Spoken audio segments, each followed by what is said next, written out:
Actions speak louder than words.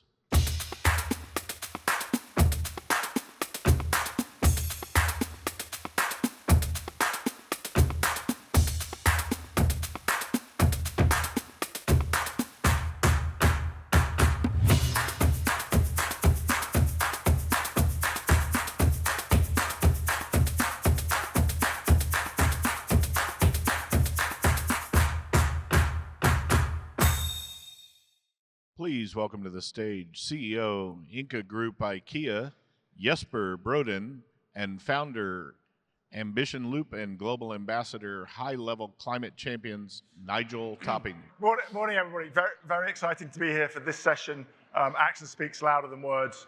You know, I've been working on climate change for quite a long time now, and there's been a lot of grinding away, making the case for international policy movement, trying to get people to see the risks are serious, but that's not very inspiring. I think, yes, what you've done with this campaign is really to put the opportunity and ambition at the heart of it. So tell us a little bit about why you launched the campaign. Yeah, so if there are any pessimists or so in the room, it's time to leave now.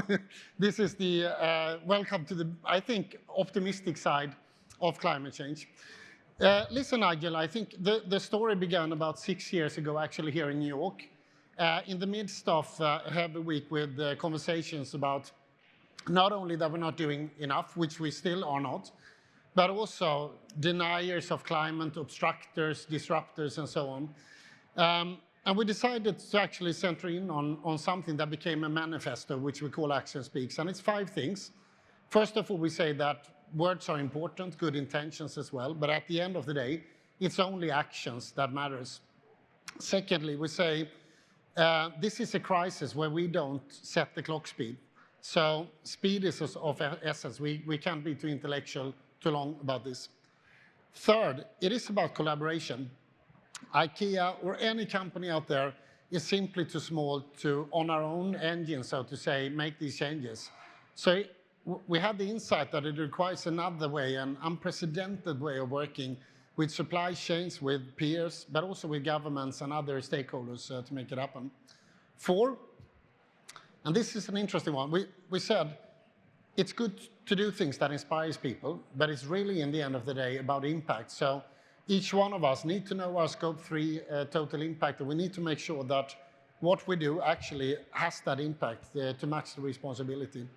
And 5th, maybe most important, still out there are so many people who believe that climate adaptation, climate transition will come at a premium, will cost a lot of money, when it's actually the opposite. So everything we have done in IKEA on our journey since Paris, where we are at 24% absolute reduction of carbon, 24%, scope 3, not 1 or 2. Every bit of that has, admitting all the pain and difficulties, but every bit of that has helped us reduce our cost and improve our business. So the integration between being resource smart, climate smart, and cost smart is incredibly evident to us. So principle number 5 is make sure it's good business to be a good business. Yeah. It's interesting you talk about being resource smart. I remember when I started in the automotive industry a very long time ago, and the lean manufacturing revolution had just started, and Toyota had taken this brutal approach to eliminating waste. Yes. I think a lot of what you've found is that actually there's so much waste in so many of our processes and products, so that's what you do. But that, I know that you've recently added a focus on mobilizing finance. So say a little bit about why you've added that and why that's so important.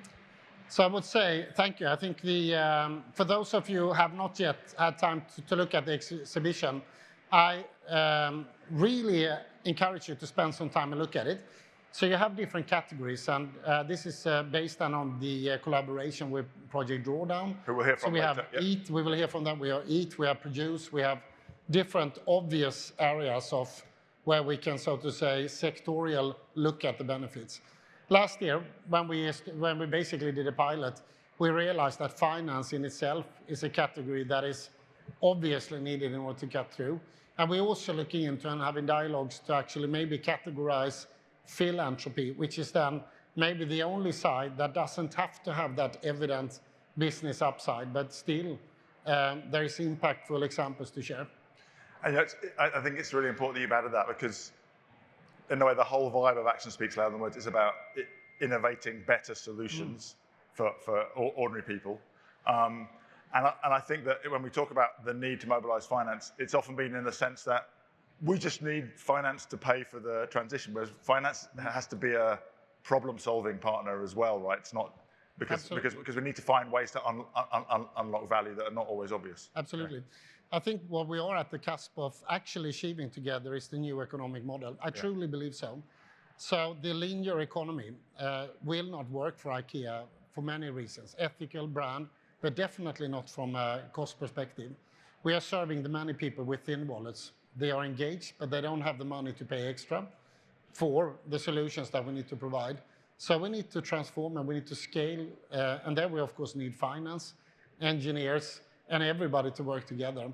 And what we have out here is actually then the intention of saying two objectives, actually. Let's get together and look at the real impactful stuff and get inspired across different sectors of industry to see we can learn from each other that is possible, both the carbon and the business upside. And secondly, it's really to give hope. Because I believe, Nigel, right now, too many people believe nothing is happening. Yeah. We all know not enough is going on. But on the other hand, I've never seen such a momentum as we are experiencing today. And the numbers I shared about IKEA goes for so many of the industry leaders out there. Yeah, and I would encourage everybody who's here is to listen to the examples of IKEA, but also everyone else we're going to hear, and call out the media in only telling us the bad news stories. Right. But if you read the media, you would believe that it's all about backsliding. I was just at a session yesterday. In the last 12 months, there's been a 23% increase in the number of major global companies committing to robust science-based net zero targets. That's not backsliding, right? That's revolution. Now I got a couple of final questions before we wrap up. You've been a leader for a long time in this space, right? And it's kind of easy for people to say, oh, you know. Not as long as you, but almost. But you know, they're special.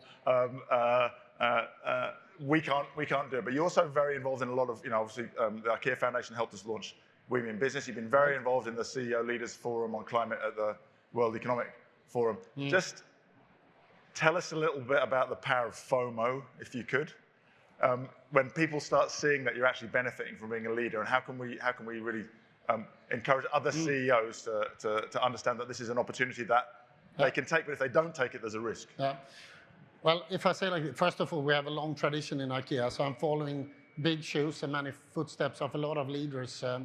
There's been, I think, since decades back, a deep belief that this humanitarian crisis, this planetary crisis, is something where we could not pass on to the next generation. And therefore, I think we have been learning, trying, testing like we do as a corporate with an entrepreneurial spirit. What is important to know is also that IKEA has ingrained from the start an idea around not wasting resources. So if you will go back, you know, the innovations around IKEA from flat pack and everything after has been about how do you make things accessible for people and make it cost smart? What we're figuring out is the synergies between the cost smart and the carbon and I would say even the whole people and planet positive. Again, this is not easy. There are hurdles, there are barriers, there are policy shifts that needs, in particular, I would say, from now and going forward to the 2030, we need to collaborate the other ways. But I think, you know, it's important because of several reasons, but it's important for business reasons. The train has left the station, Nigel. There is still a lot of companies out there on the platform who don't commit to Paris, who wait to observe. And I start to honestly be concerned for those companies because the distance to the industry leaders is growing. And I am absolutely convinced that on that platform are companies who's not going to be around in 10 to 15 years. On the train, it's bumpy. It's confusing. But we are progressing and we are learning as we go along. I give one example, WEF Climate Alliance, 131 companies that we are contributing together with. It's an alliance of the willing. When you look at the total scope 3, these 131 multinational companies, if it would be a country, it would be the third biggest in the world, 5.2 gigaton. Bad news. Good news, everybody's there voluntary, everybody's Paris committed. Together as a community, we are actually delivering above SBTI, and everybody's doing good business. Great. One last thing before you go. Please. you've talked about the corporate reasons for action. Just say a little bit about personally what motivates you. Well, I think I shared motivation with most of us in this room, but it's, you know, somebody said today you have many hats. So I do co-chair Global Compact, WEF Climate Alliance. I'm in B team, which is about collaboration because we need to work with more. I have a day job for IKEA. And then I think my first hat is a father of 3. Yeah. And I think that's enough motivation for me to make sure we not only think about it, but we actually are part of the solution for the future and for them. Wonderful. And thank you for launching the Action Speaks Thank you. platform. And Jesper, we're going to get you back at the end for some closing thoughts. Thank you, Jesper. Thank you.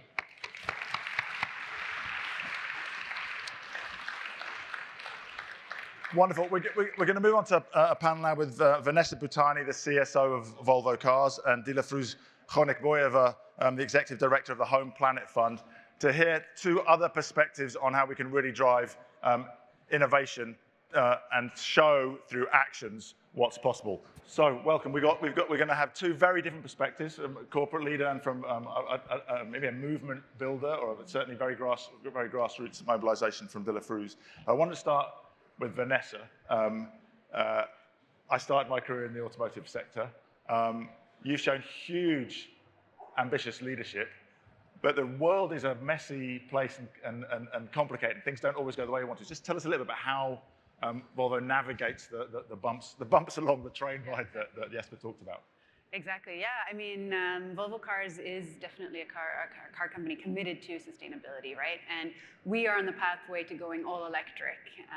And we've had that ambition since, I think, 2021 when we did our IPO and we went public. But yeah, there are bumps in the road, right? And so I want to be clear with that we had an ambition to be fully electric by 2030.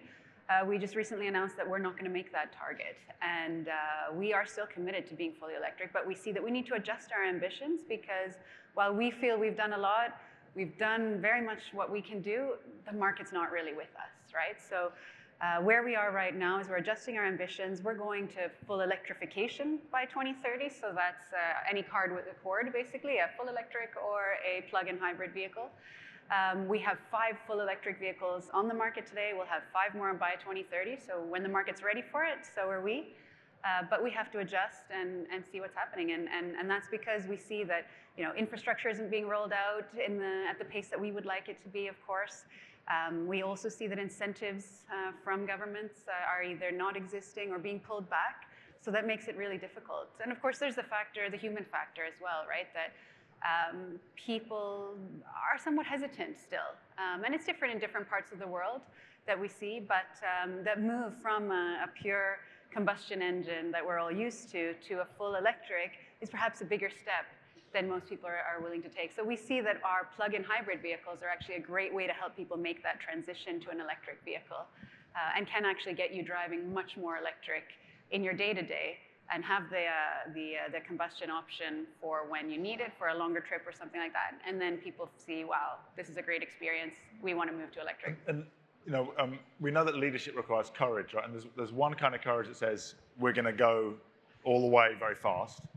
But it seems to me there's a different kind of courage to make a mid-course correction and risk being criticized. Just to say a little bit, how's that kind of conversation played out within the company? It's been tough conversations, obviously, because many of us, myself included, joined Volvo Cars because of this, right? We want to be the leader in safety and sustainability. Let's do it. But I think it's been also really healthy discussions at the company that, you know what, we don't operate in a vacuum, right? We need to adjust to what's happening around us as well. We still have our ambition, and we're still going all the way. And I mean, frankly, we almost have to work harder now because if we want to reduce our emissions as much as we've said that we want to, and we're adjusting those targets just a little bit, we still have to push to get as much electric vehicles as we can. So we reduce the number and the amount of the proportion of the plug-in hybrids and the mild hybrids in those, but also have to look at the other areas, which is materials, right? The steel, the plastic, the aluminum, the batteries, of course, in the product, to make sure that we make those as sustainable as possible as well, reduce the emissions there so that we can get where we want to. And that, of course, requires collaboration with a big ecosystem. I want to come back to that because it's not just what you do, but how you influence others. We're going to turn to a very different space now, DILAFRUZ. Now, not everyone will have heard of I think most people have heard of Volvo cars, and a lot of people will know about the work of the Home Planet Fund, but perhaps not so many people. You've got some really innovative ways of working with indigenous communities on nature-based solutions. So just give us a little sense of the scope of your work, and then we can dig into some of the details later. Yeah, so you might not have heard of Home Planet Fund until now, but you will have heard of Patagonia, the US-based clothing outdoor brand company. 2 years ago, you will have heard that Yvon Chouinard, the founder, gave it all away to nature. Nature is the only stakeholder of Patagonia, right? One of the things he's always talked about with Patagonia is what is business unusual, and that evolves day to day, frankly, for those who know him, and week to week, and month to month, and decade to decade. But as he's thinking about the next step, he wanted to know what is philanthropy unusual. And so I was brought on a little bit over 2 years ago to help answer that. So Home Planet Fund is the answer to what is philanthropy unusual. Philanthropy unusual, we say, is 3 different things. One is underfunded peoples, the second is underfunded geographies, and the third is underfunded solutions. For underfunded peoples, we fund directly into local communities, whether that's women's collectives, whether that's indigenous tribes, whether that's any kind of community structure that serves as governance at a local, regional level. 2 is underfunded geographies. I think especially in the climate movement, we tend to, naturally, we all get excited about 1 or 2 places. And there's almost a fad cycle around it. And yet there's geographies that they feel distant, they feel foreign, they feel rural, they feel difficult to access, and we don't realize the climate potential for them, despite the fact that the science is there for them, right? And so we go there. We kind of go to these places where others won't, and to proof out that it is possible, it does have a massive climate impact. And 3, underfunded solutions. Many of you might have heard of nature-based solutions, which is that nature is the original solution. There are things we can do now to regenerate, to conserve, et cetera. We call them indigenous solutions because some of these haven't been peer-reviewed in the same way, but by proof of thousands of years, they've kept the lands and waters clean. And so Home Planet Fund is that. We do all of that. We can get into governance later, but what's interesting is part of the philanthropy unusual is we are not part of Patagonia. We are separate. We have a board of people who are from all over the world, the way I am, right? And everybody has a different technical, geographical interest. And part of that is it makes the governance easier. But we can talk about that later. And I'm really keen to hear more about the financing of nature-based solutions, and how, because that seems to be a problem, full stop, but then how you integrate that with a community focus. Also, I really resonate with my partner in crime from the COP processes, Gonzalo Munoz. We just founded an NGO, and we deliberately based it in Chile because we're like, everything's based in London, New York, Geneva, and if we want to change the power structures, we have to change the power structures, right? And so we can't just take, and believe me, it would have been so much easier to have founded it in London. Of course. Of course, but then it would have been kind of disingenuous in a way, that commitment to more work in the global south. So very interesting. Vanessa, let's come back to that point of you were just alluding to it at the end there, that people think about the electrification of the car, but if you're going to get to net zero, it's not just electrification of the car, it's the transformation of everything that goes into it, and there you're not in charge of all of that, right? You're the sort of apex of the pyramid. But tell us a little about some of the collaboration that's needed in the supply chain and more broadly to drive that innovation. Sure, and thank you for the question. Yeah, we don't operate alone, that's for sure, especially when we say we want to be net zero across our value chain by 2040, right? Our value chain includes, obviously, everybody outside of us as well. So we really need to work to make that happen. So the electrification is one thing, and working, obviously, with cities, with states, with governments to help to roll out infrastructure. But then, like I said, we've got the materials, right? And I think a great example here is steel, which obviously is a big part of the car. And we want to get as much low-emission steel as we can, and that requires us to work through the value chain, work with all kinds of different partners, and we see things aren't going fast enough, right? So we need the low-emission steel. There's all kind of innovation going into new types of companies trying to do that, but there's also, we need to look at areas of how can we use more recycled steel? How can we get our own scrap back into our own processes, right? So that we create more waste that you were talking about previously as well. And here, we see that the supply really is a challenge. So we've joined organizations like the Steel Zero and the World Economic Forum's First Movers Coalition to really signal that we want this. We are going to come together with other like-minded partners to say, look, we're creating a demand here. Yeah. So there is a demand, there is reason to invest to make these things happen so that we can see that the change comes. And we actually that model, which I think really started with RE100, which I think we launched in like 2014, like bringing together sort of critical mass to send a demand signal. I think initially we thought it was just the signal, but increasingly it becomes actually then using that to engage in the need for policy change. Yeah.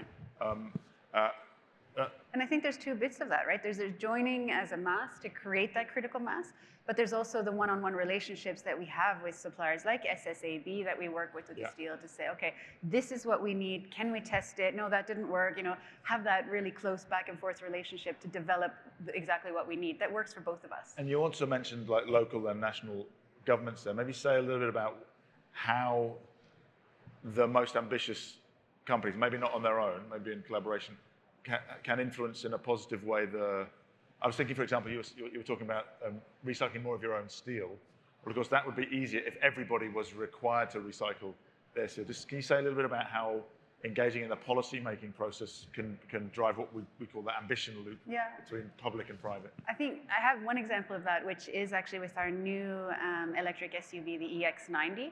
So in that car, we have what's called a battery passport. So it's a QR code. You open the door of the car, and it'll sit right there, and everybody can see that, and everybody can use that. It's for us as consumers, right?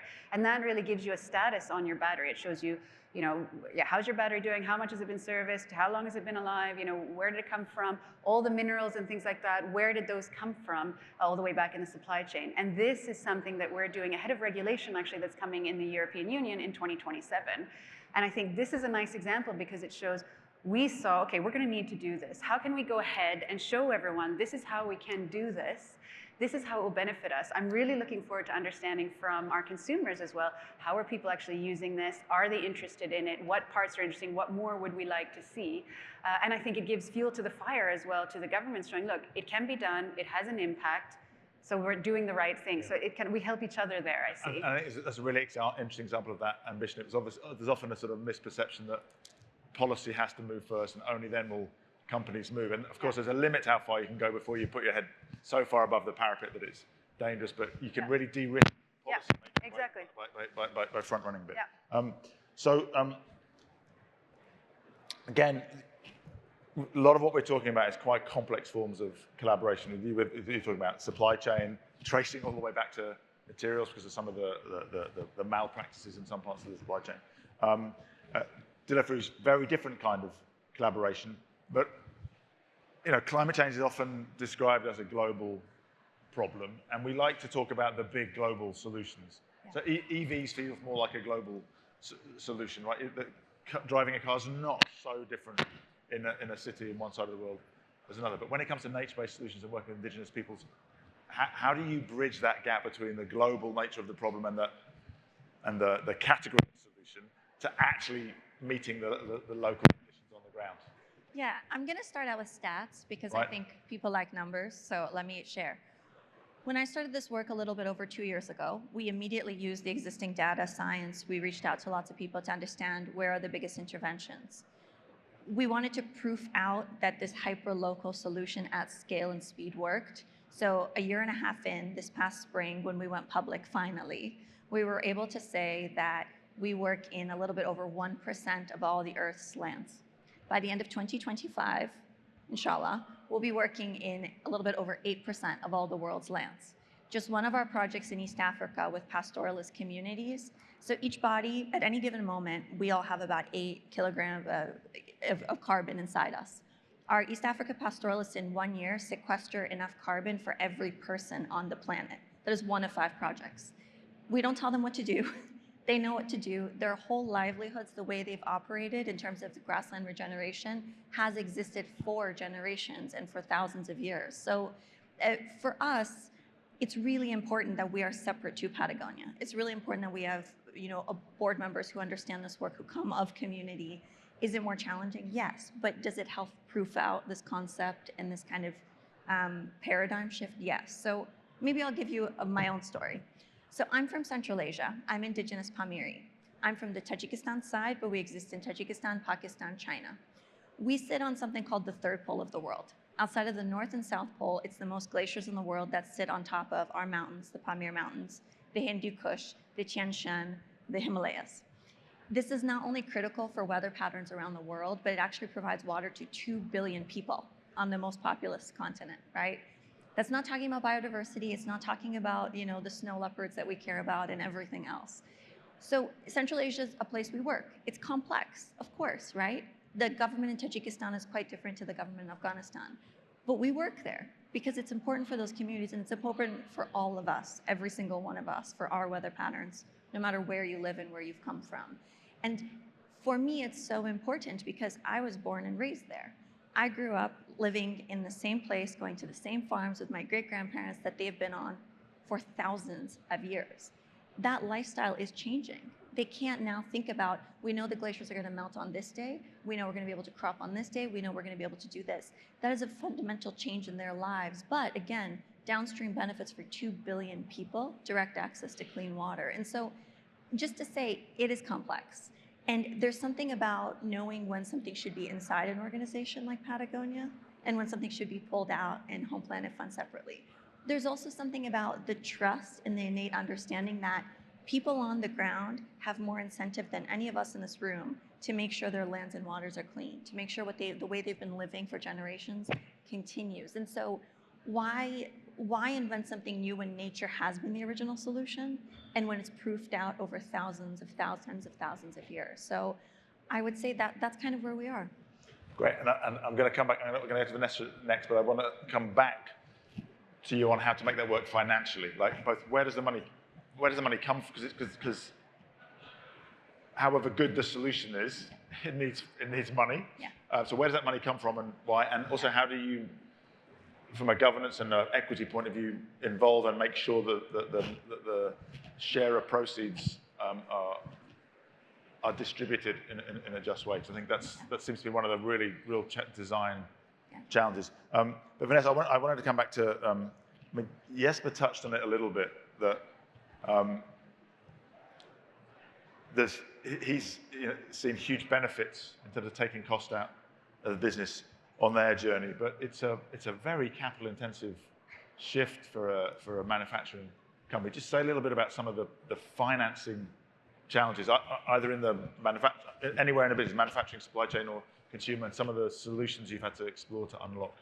Well, I think definitely we see challenges, right? But we also see the opportunities. And one thing that we've done that I think has been super impactful for us is setting up carbon steering in our project. So every car project, you have a team who's working on that. They have goals that they set, and we include a carbon steering into that as well. So there's a fee for the carbon. It's capped at 1,000 crowns. What is that? Maybe $80 or something like that per ton.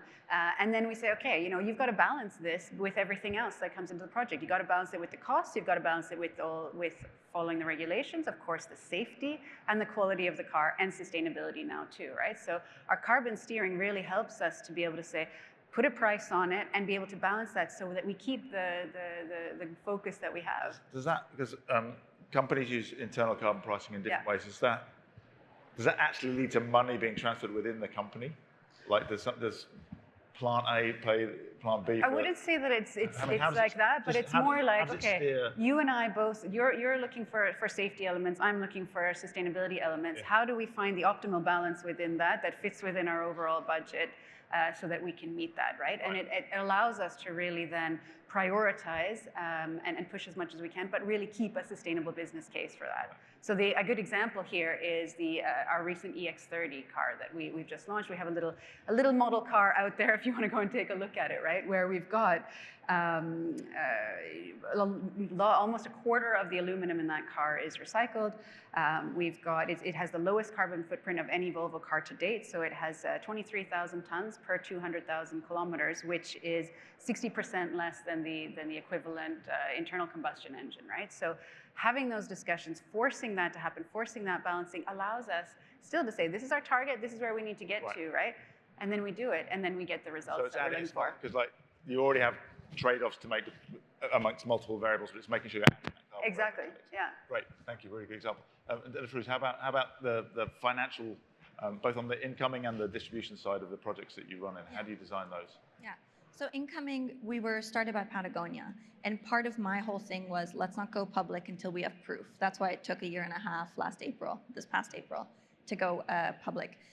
For us, Patagonia has put down an initial 20 million and said, we believe in this, we trust in this, we like that it's separate from us, we want others to come along. So that's why I'm here in front of you, right? Is we have kind of the booth out there, which we're quite grateful for.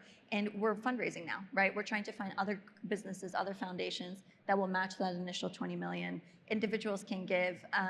On the other side, I think it's not only about the impact, but how we do it that's so important for this like paradigm shift. And for us, when we initially see the data and we say, okay, we want to work in Central Asia and the third pole, we then go into each community and we build that program with them. They tell us what are the wheats and legumes that have worked in the past. What is the traditional knowledge they have? Do they want help from local universities?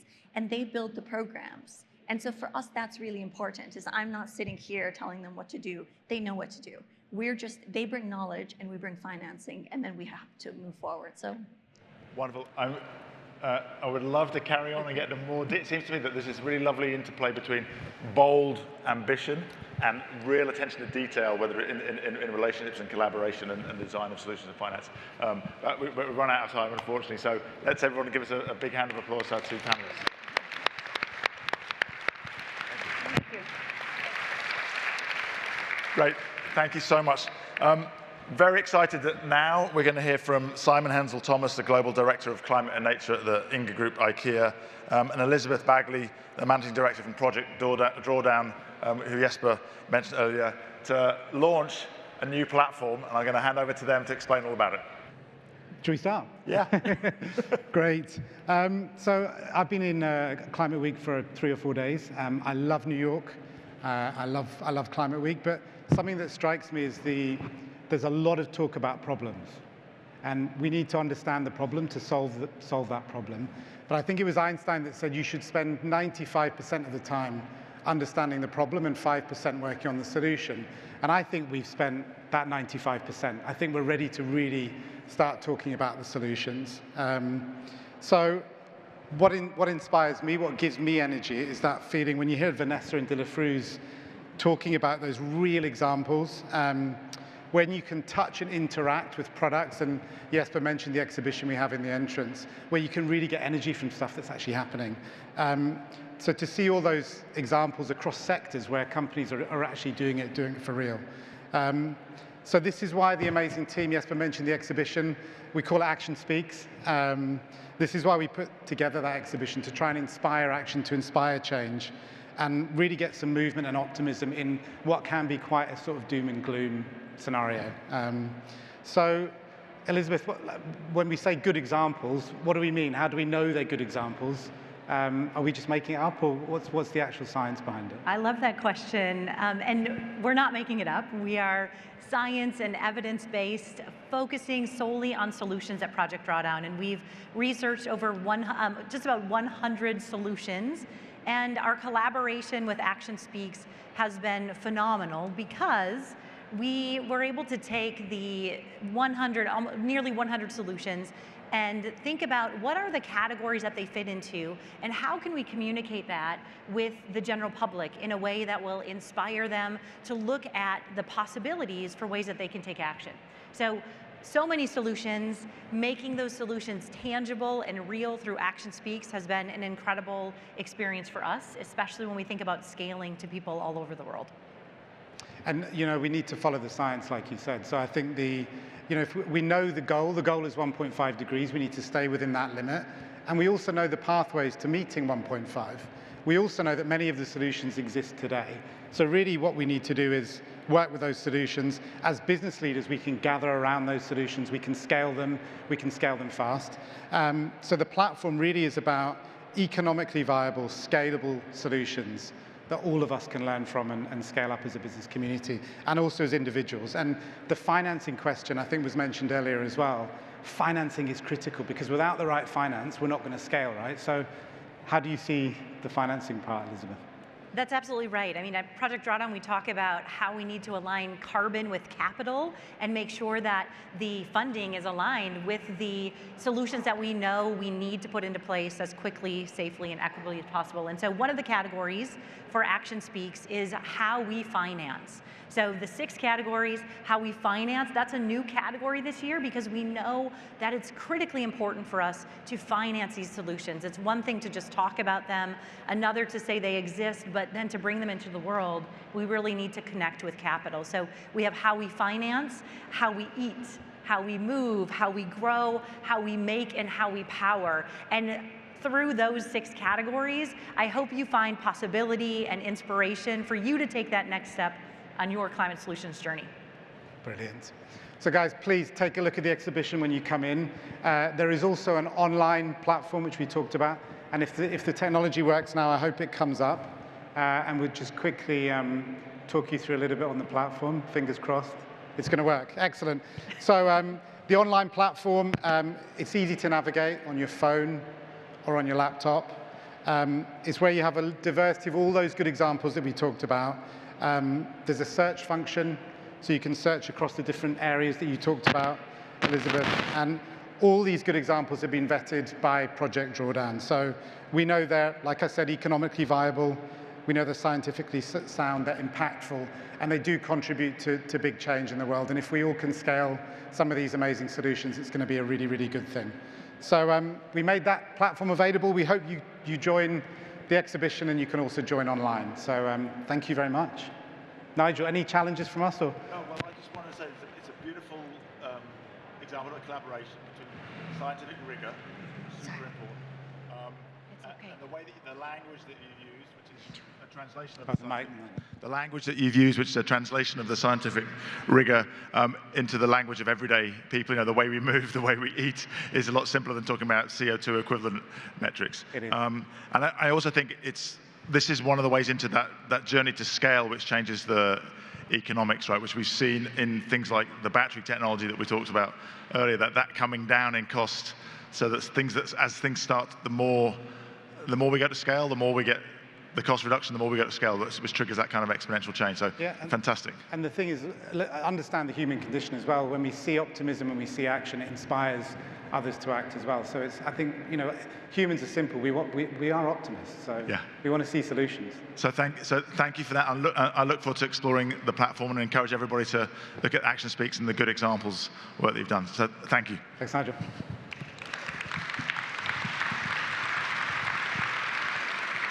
And thank you for the collaboration on the microphones as well. We got some lovely guests in the audience. Hello, Mr. Singhi there. Wonderful to see you. I want to ask now our good friend SANDA OJIAMBO, the Executive Director of the UN Global Compact, and JESPER, to come up on the stage and just share a few closing remarks about Action Speaks and how we tell this story of possibility, momentum, and optimism as a way to engage more and more people.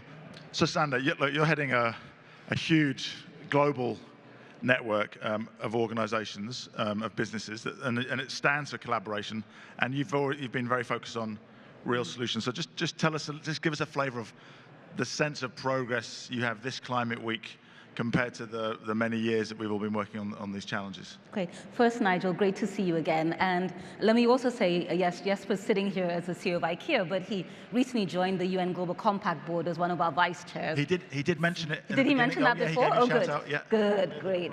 Oh, you've done that already. Okay, good. Super. So what are we seeing this week? So actually, just a couple of floors up, we have about 500, maybe 800 C-suite leaders who are really coming together to rally around what is most important. We know the SDGs are off track, but we also know the really important role that, fixing the climate crisis plays and unlocking progress on everything else.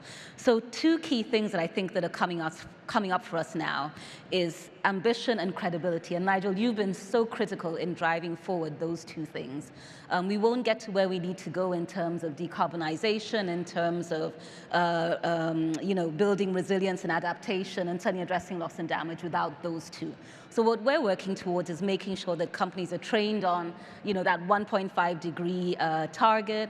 They're working around science-based targets, and they're ambitious, and that they can bring their supply chains along. Because right now we need 3 things. We need speed, we need scale, we need scope. It's so great to be here when we're talking about action, because that's just what we need. So that's the first.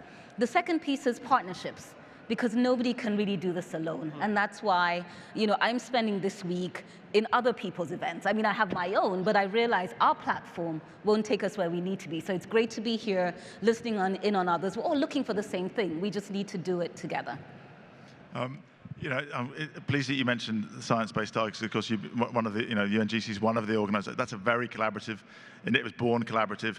And we were just, I think one of the things that you're doing with Action Speaks is making sure the positive stories are told. And I just shared, I think, before you arrived, that if you look at the media, or you think that all corporates are backtracking, but if you look at the 2,000 biggest companies in the world, in the last year there was a 23% increase in the numbers with robust science-based net zero targets. So there's a lot more progress than if you only read the headlines. Just final thought from you, and what would you like to see here next year? What do you want from the business community? Yeah, I mean, look, first of all, I've got to applaud businesses that are out there are going far ahead. They're helping shaping policy, helping shaping regulation, challenging governments, which I think is great.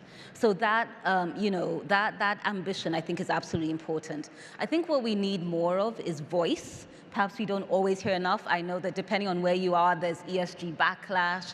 People talk about, the global burden of reporting and regulation. But as Nigel said, there's companies out there that are doing really good work. What I hear most in the Global Compact is not show me what, but show me how.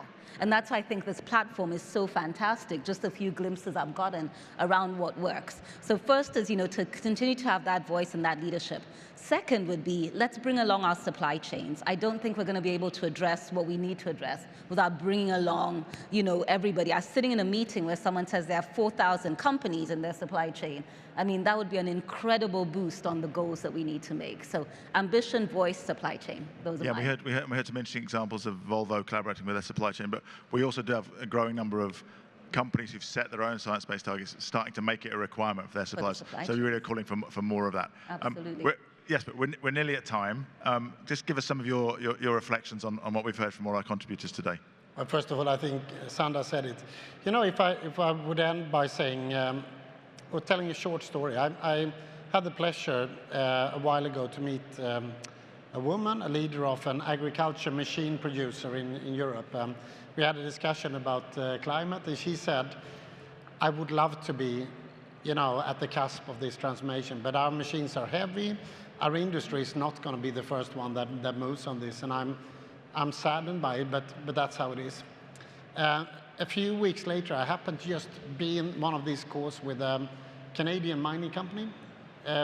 Big machines, I assume. They looked very big. And they were now doing amazing work in electrifying and moving ahead. So I connected both of them. And she came back to me recently and said, we are now taking the step to be on the train. And actually, I think this might save not only how we deliver to carbon, but the company's business model for the future. So, this is truly the moment when change is happening.